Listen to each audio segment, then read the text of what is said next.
was more than just money or property. It was an opportunity to heal and to grow.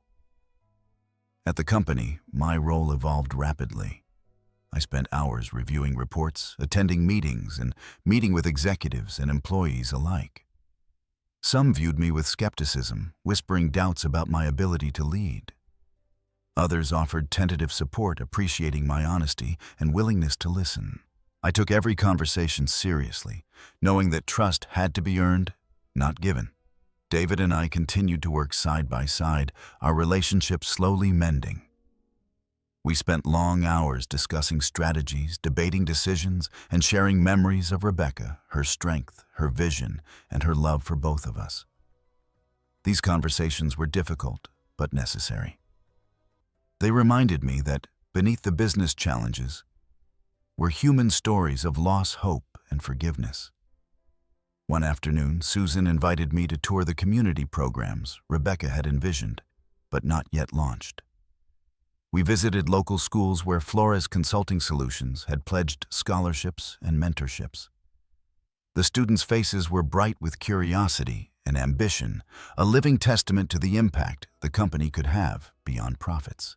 Seeing this gave me a renewed sense of purpose. I realized that my leadership was not just about managing assets, but about nurturing dreams and giving back to the community that had supported us. At home, the distance between David and me narrowed. We began sharing more than business plans. We shared meals, laughter, and sometimes the quiet companionship of two men trying to heal old wounds. There were still moments of tension, but they were fewer and less intense. One evening, David surprised me by bringing home a photo album filled with pictures of Rebecca smiling at family gatherings, celebrating birthdays, and candid moments of joy. We sat together, flipping through the pages, memories bridging the years that had separated us. "It's strange," David said softly, "how much I missed." "I did too," I admitted. "But it's never too late to start again." The journey was far from over. Challenges awaited: boardroom battles, legal complexities, and the ongoing work of rebuilding trust. But for the first time in a long time, I felt hopeful. Rebecca had left me more than an inheritance. She had left me a chance to redefine my life, to honor her memory, by living with integrity and purpose. As summer settled over Cheyenne, I stood on my porch, breathing in the warm evening air.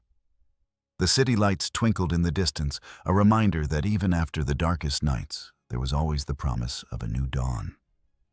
I was ready. Taking the reins of Flores Consulting Solutions was like stepping onto a vast, unfamiliar stage.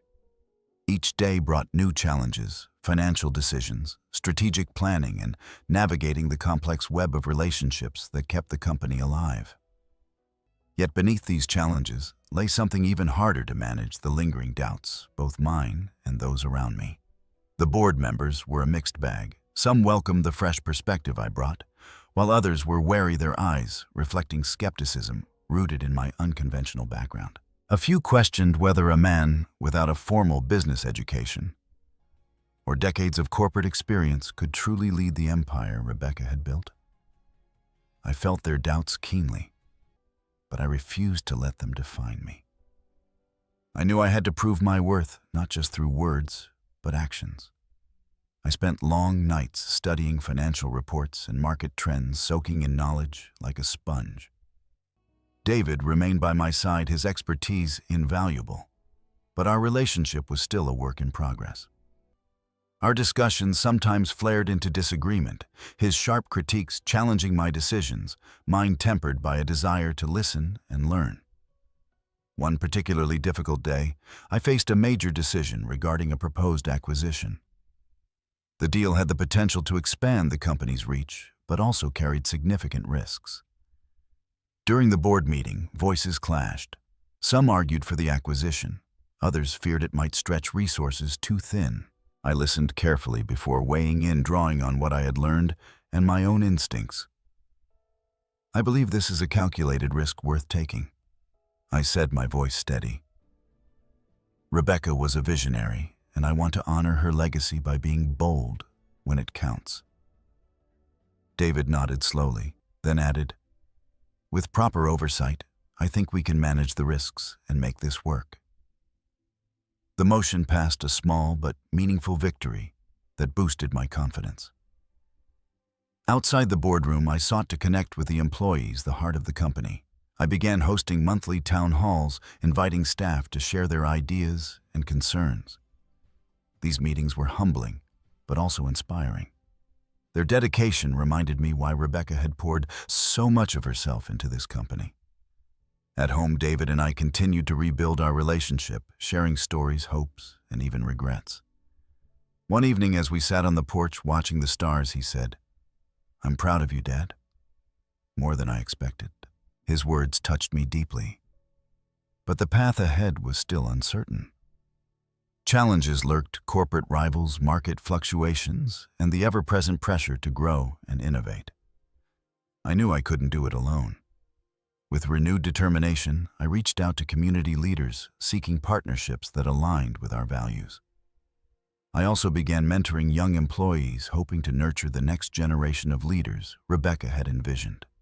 Through it all, the lessons from Rebecca's letter echoed in my mind about character integrity and the true meaning of success.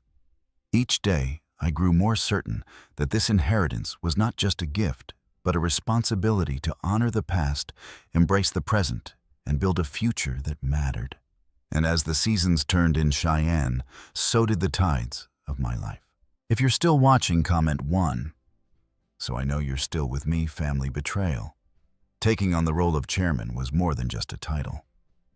It was a profound transformation, one that tested not only my business acumen, but also my character.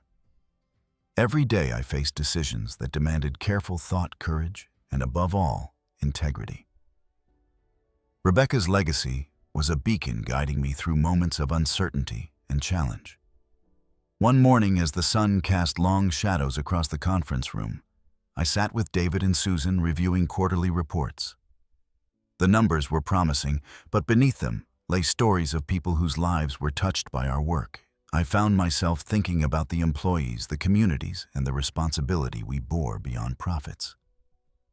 David, who had once been skeptical of my leadership, now stood as a partner. Our conversations had matured, grounded in mutual respect and a shared vision. Yet the journey to get here had not been easy. We had faced disagreements, moments of frustration, and the lingering pain of past wounds. I remembered the nights spent reading Rebecca's letters, her words a constant reminder that success without character was hollow. She had taught me, even from beyond the grave, that true leadership meant serving others, listening with empathy, and embracing humility. With that in mind, I initiated a series of workshops focused on ethical leadership and community engagement. The response was overwhelming. Employees, from executives to entry-level staff, embraced the opportunity to connect values with action. I saw firsthand how culture could shape a company's destiny. At home, David and I continued to rebuild our bond. We shared stories of Rebecca, her triumphs and struggles, and talked openly about our own hopes and fears. Those moments were precious, a healing balm for years of silence. One evening, David surprised me with a photo album filled with snapshots from our family history, old vacations, birthdays, quiet moments of joy. As we flipped through the pages, laughter and tears mingled, weaving a tapestry of memories that reminded us of what truly mattered. Through these experiences, I came to understand that inheritance was not just about wealth, but about legacy values passed from one generation to the next, the courage to forgive and the strength to grow. As summer gave way to fall in Cheyenne, the city took on a golden hue. The changing leaves mirrored the transformations in my life. I was no longer just a man inheriting a fortune. I was a man embracing responsibility, rebuilding family, and honoring love. Rebecca's final gift had been more than money. It was a chance to become the man I was meant to be. And for that, I was deeply grateful. The crisp autumn air in Cheyenne carried with it a sense of change, not just in the world around me, but within myself. As the leaves turned shades of amber and crimson, so too did my perspective shift, shaped by the challenges and growth that had marked my journey since Rebecca's passing. At the office, the atmosphere had transformed. The company was no longer just a business. It had become a community with shared purpose and values. My role as chairman was evolving from a figurehead to a true leader, one who listened, learned, and inspired. David and I continued to strengthen our bond. We shared more than meetings and business plans. We shared dreams, regrets, and hopes for the future. Our conversations, once guarded and fraught, had become open and honest. We began to understand each other, not just as father and son, but as partners navigating a complex legacy. One afternoon, Susan approached me with an opportunity. Rebecca had long considered a plan to expand the company's philanthropic efforts by creating a foundation to support education and innovation in Wyoming. It was a vision that resonated deeply with me. Together with David and Susan, we laid the groundwork for the Miller Family Foundation. We envisioned a future where the company's success would ripple outward, empowering individuals and communities to thrive. The process was intricate and demanding. We held meetings with legal advisors, engaged with community leaders, and crafted a mission that honored Rebecca's commitment to making a difference. The foundation's launch event was a milestone, a gathering of employees, local officials, and beneficiaries who shared our vision. As I spoke about the foundation's goals, I felt a profound connection to the legacy Rebecca had entrusted to us. At home, the pace of life settled into a comforting rhythm.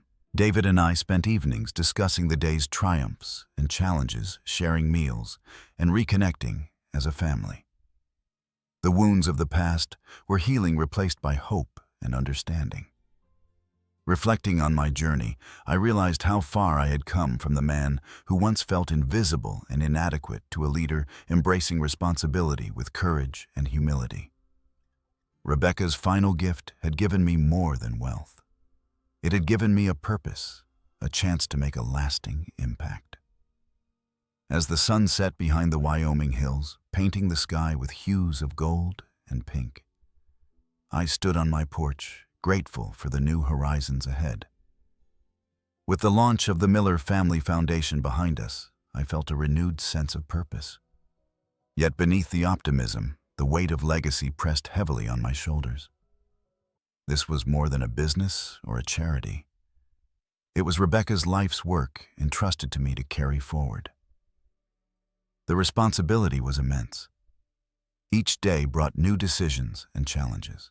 The Foundation's programs needed careful planning and oversight, balancing ambition with practicality. The board expected results, and the community looked to us for support and hope.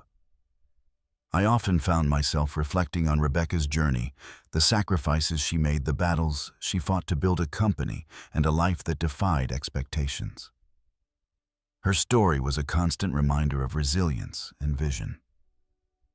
David, too, was growing into his role. His initial skepticism had softened into commitment. He took an active part in both the company and the foundation, showing leadership that made me proud. Our shared dedication was a balm to the wounds of the past. Yet family dynamics remained complex. The years apart had left scars that time couldn't erase overnight. There were moments when old tensions surfaced, disagreements over strategy, differing visions, and the echoes of past grievances. One evening, after a particularly heated discussion, David and I found ourselves sitting in silence.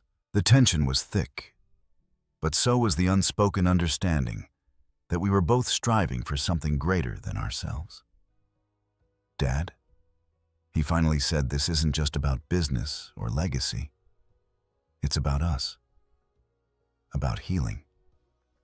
I nodded, feeling the truth of his words. And it's the hardest challenge of all. Outside the walls of the office and home, the Foundation's impact was growing. Scholarships were awarded, programs launched, and lives touched.